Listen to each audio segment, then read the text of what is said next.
providing me a few minutes before the most important person comes up and talk about the last game and the upcoming game. You guys know we're wearing black at the next game, right? Good. It's a rumor, right? Yeah. But anyway, I just wanted to address the name, image, and likeness situation, and I'm going to be brief because I can't talk about the work that the working group is doing. I can share with you that we'll submit our report to the Board of Governors October 29th in Indianapolis or Atlanta, I'm not sure where it is. I'll present our report. Working group is a diverse group. It represents all divisions, divisions 1, 2, and 3. So it's representing all 1,100 athletes across the country. So as you think about this issue, you need to think about its complexity as it relates to the diversity of the membership. My concern with the California bill, which is all the way wide open, monetizing your name, image, and likeness, is it moves slightly towards pay for play. And it's very difficult for us, we're practitioners in this space, to figure out how do you regulate that? How do you ensure that the unscrupulous bad actor does not enter that space and ultimately create an unlevel playing field?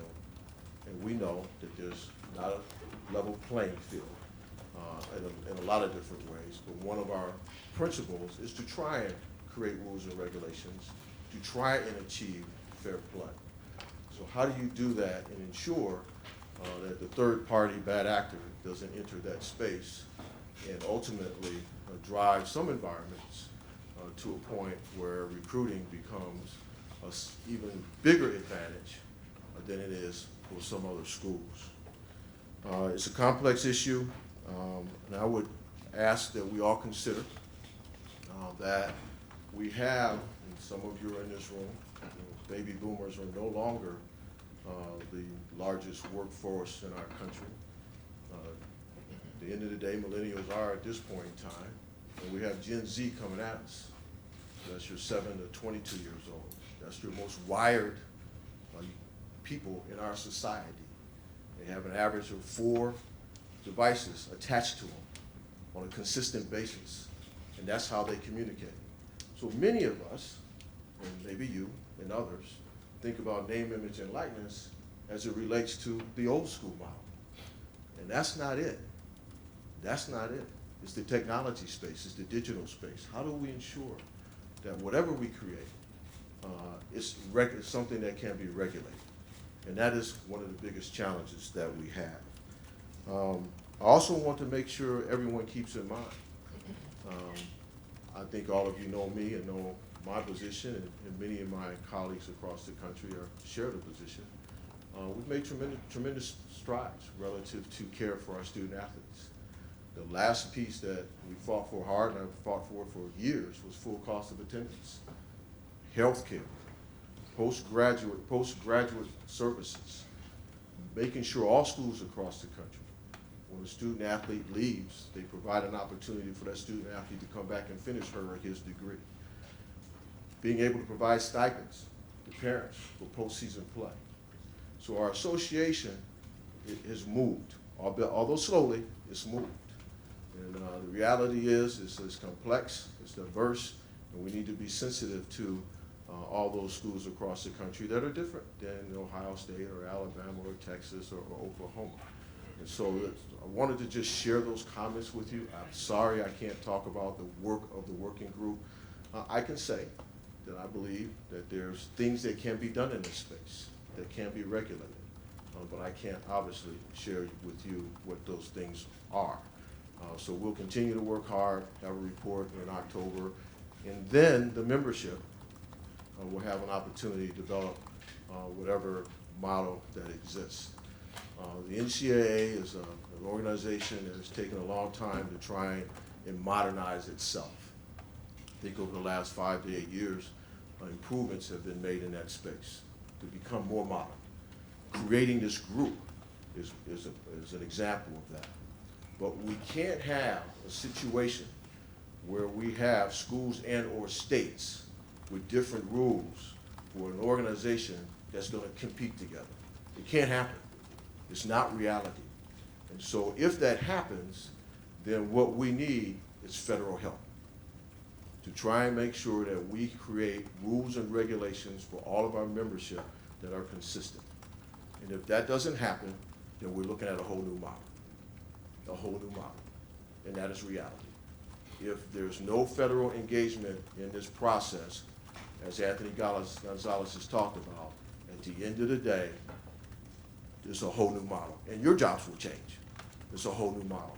So I just wanted to share those things with you. I might be able to answer a couple of questions before Ryan comes up. So Gene, if it is regulated and if it is on a national scale, are you in favor of athletes being able to profit off their likeness and image? I wish I could say my answer to that, but I can't, Doug. I gotta be fair to my committee members and to my association. But that, and as you just mentioned, Anthony, you liked to tweet about Anthony Gonzalez earlier. You believe strongly that whatever happens, it needs to be on a national, yes, federal issue, that it's not piecemeal. That's exactly right. That's exactly right. Ari? I wish I could talk about my feelings, but I can't. I want to represent my teammates on the working group. I think one of the big issues here, and people are talking about it, and I think I'm getting it from you, is competitive balance. Right. When it comes to this stuff, Ohio State has enjoyed a competitive advantage, I think, in a lot of different areas in recruiting, Right. and obviously there's not a lot of places competing at this level every year in the country. How would Right. that impact, in your mind, Ohio State's ability to maintain what it is today? Well, if we were under the SB 206, I would call upon all 400 or 550,000 Buckeye alums across this country. You guys all pull up Cameo. You guys familiar with Cameo? Anybody? Pull up Cameo, and let's say Jerry Emick is my star linebacker, and he's on Cameo. What is it, like $150, $200 or something like that for him to do a shout out to your best friend? All 550,000 Buckeyes across this country, you need to make sure you hook up with Jerry and do a Cameo and pay him $150. That's the world we'd be living in. That's the world we'd be living in. And you don't want that world? No, I don't want that. How do you regulate that? And then to Ari's question, that creates an unbelievable competitive advantage for us who have the capacity to do that. Other places won't. So you have to think about, and then that is unregulated because it's wide open, it's unregulated. You don't need to regulate it. So it's wide open. So I just think we need to think those things through. I'm not saying it can't be done. I struggle after all these years as an AD trying to figure out how I'd create a regulation for that to ensure that there's a fair play across this country. I just don't know how we do that. And by the way, you're talking about Ohio State and the Big Ten. Think broader. Just think about other conferences. Will the schools that already have a competitive advantage just continue to have it? Yeah, at a bigger level. At a bigger level. We got time for just a couple more. Yeah. We're gonna go Rob and then Edward from ESPN Rob. to the left. You talked about a concern for the bad actors, the Mhm. people who are gonna get in the way, but there's this other side, and I wonder where you stand on this, or where you think it'll go in terms of out of the shadows into the light. By shedding light on this, you get rid of the black market, as it were. Right. Is that a fair? Yeah, that's true. And with the 206 bill, yeah, you're exactly right. I mean, there's no bad actor. But the 206 bill is wide open endorsements. So there's pop-up ads that are unregulated. There's wide open industries that are unregulated. Student athletes, we're Coke schools, student athletes could do Pepsi. We're Nike schools, student athletes could do Adidas. It's wide open. And so that has no regulations and no restrictions or no best practices. That's bad, you're saying. Yeah, that's a scary movement. That's worse than the bad actor, the booster who. Well, in that space, there is no bad actor because the bad actor is already allowed to be in that space as a good actor. In that space, there's no bad actor. So the reality is I can't regulate that. So, if the 5 or 6 of you were doing something and one of you is trying to make sure you monetize for yourself, I can't enter that space because I don't have to regulate that. So the bad actor just enters and we don't even know who they are. So, because I don't have to regulate it anymore. That's what that bill does. I'm speculating. Could it be a situation where you would not schedule a California school? Because let's say if this happened today, Right. would you schedule a California school? Yeah, I would not, if the rules are different in different states like they are, I would not. I mean, that's not who we are.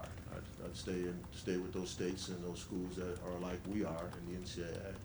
So I would, what's great about California, and I have to applaud them, is they delayed it to 23, out of respect, to try and allow the working group to come up with something that hopefully they may modify their bill to accommodate whatever the working group comes up with. So they are a pressure group, there's no question about it, and that's great. Sometimes a complex bureaucratic organization needs a pressure group to help it see itself. So I'm not opposed to what they're doing, I'm opposed to for if it ever goes into play, if it ever comes into action. And final question, over there, Edward? You said California did delay theirs, but I've read where Florida is looking to do it in 2020. I mean, at this point, a lot of states are going to do it. What's next for you guys in the NCAA? Is there a compromise? Because this isn't going away. No, there's no compromise. I mean, I think at the end of the day, we're gonna come up with a membership recommendation on what we should do. And that probably won't be until late 20 maybe, because our working group will do its recommendation, then the membership has to do its work to decide what it ultimately may want to do. And then at that point in time, you know, then the NCAA in those states will have to make a decision on how they want to manage that. So, and actually the conferences, you know, Florida's 20, then the Florida schools will have that advantage where their student athletes can just open free market name, image, and likeness, but then they have to play schools in their conference that don't have that opportunity, unless those states come up with a similar piece of legislation. So I can't give you the answer to your question. It's one of those that at the end of the day, when it's in front of you, you have to figure out how to deal with it. Does that make sense? Yeah, and Yeah. going back to Hardy's question, you talked about a competitive advantage. I mean, if this is on a national scale, I don't think anything really changes. I mean, the rich are only going to get richer regardless of Yeah. if the system. But your richer will be different. Your In what richer will way? be different. Well, some schools will have the capacity to do more in name, image, and likeness than some of the schools who do well. I can't give you examples because that would be disparagement of those institutions, and that's not right for me to do. But if you just think of it from a business point of view, imagine you're the athletic director at Ohio State with this massive resources and massive alumni base, and then you just create a list of your next 60 schools. And then you try and figure out, from a business point of view, where do you want to be? Because at that point in time, it's pure business. So you can figure that out, or you can figure that out if you went through the exercise and say, okay, if we had the ability to make sure that we're recruiting at the highest level as a result of this, how do we create a model for our athletes to make the most? How many Fortune 500 companies? How big is the town? What's the connections with national corporations?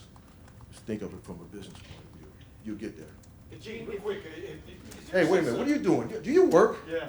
Is he like just freelancing? Super popular podcast. By the way, I claim it. new policy, anybody that's not working, they gotta pay to get in this room. Okay, he's gotta buy a ticket. Gene, this is business right here. Oh, is that his business? Business. So, wait a minute, my NIL has a price. But I have a good question for To you. you. Everybody has seen You guys this see how he coming. dodged me? Everybody's seen this coming for a while. Has the NCAA dragged its feet on coming up with the quote Oh, no whole question. new model? No, I mean, no where do question, Tim. you know, I'm sorry, I wasn't That's- more forceful on that. You know, the NCAA's taken a long time to modernize. Cost of attendance took longer than it should have took. Paying postseason stipends for championships took longer than it took. We wanted to do this or talk about it a long time ago, but we had lawsuits hanging over our heads. So, yeah, you're exactly right. It's a large bureaucratic organization. Very much happy to be a part of it because there's a lot of good. There's no better time to be a student athlete than today.